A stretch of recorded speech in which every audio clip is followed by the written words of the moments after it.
Hey everyone, talking about anger today, the most misunderstood of all human emotions. If you're out there expressing it in the world and creating havoc and get yourself in all kinds of trouble, we'll show you how to fix that. And even worse, if you're taking that anger and you're turning it in on yourself and you're beating yourself up and making yourself miserable, we'll show you how to deal with that. And we'll also show you how this anger is actually this beautiful, positive life force inside of you that you can use to make this wonderful life. But right now, it's just getting all that beautiful energy is getting twisted and lost and knotted up and actually is a block to your happiness and your success. Hey, I'm Evan from Enlightened Workshops, and we're diving deep on anger. And we're going to start with the father of psychology, Sigmund Freud.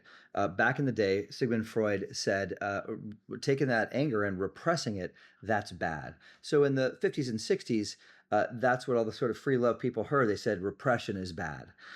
Right? And so they got into expressing it. But if you've expressed your anger, you'll notice that that doesn't work very well either because people get upset and you step on people's toes. So it's not about repression and it's not about expression. They misunderstood Freud and what he was talking about. He had this idea called sublimation, which is what we do. And so the sort of modern way that we talk about it is there's this part of us that is angry, and we learn how to sit with that energy and we learn how to heal it and diffuse it without having to act it out or without having to act it in on ourselves, right? So there really is this separation in anger between healthy anger and unhealthy anger. So unhealthy anger is anger that is acted out. And hurts other people, or anger that is acted in. Healthy anger actually is sort of the anger of the child. That's when our anger was really healthy, right? It's this the if a child is being hurt or abused and the child stands up for itself and it's angry, that's not unhealthy. That's a healthy response to an unhealthy situation.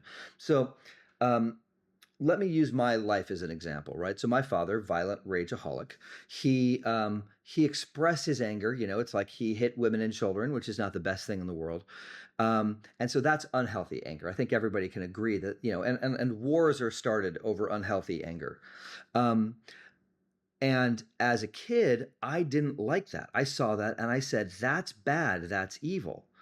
And so the anger that I felt toward him for hurting me, for hurting my family, that was actually a very healthy anger. But to the child, that anger that I had looked exactly like his anger, which was so destructive. And so the child said, no, this is bad. This is terrible. I'm bad for even having these angry feelings. I need to stuff this down and stuff this away and get rid of this. Right. And so that was the misunderstanding of the child. So now, and much more the acting in type. I take that anger, I turn it into myself, but that's really no better. It's just the different side of the coin. But now what I've learned to start doing is to start showing up for that child and realizing that that anger that he had to say, hey, don't hurt me, leave me alone, was a very healthy impulse, and starting to celebrate that and make space for it and realize how wonderful it is. So by being with that angry child aspect, that actually eliminates the need to act it out, right? So now I'm not acting it in it myself and I'm not acting it out. I'm being with it. I'm healing it from the inside out. And so now that anger is lessening.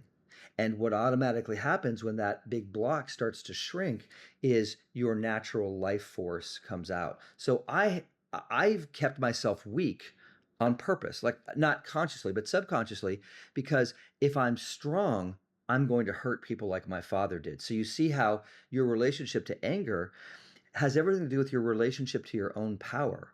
And real power is actually not harmful. Real power is soulful and strong but quiet, doesn't hurt others. There's this great sort of demonstration they do in martial arts sometimes where they've got this big, strong guy, and it's like if he's not centered, like a little girl can push him over.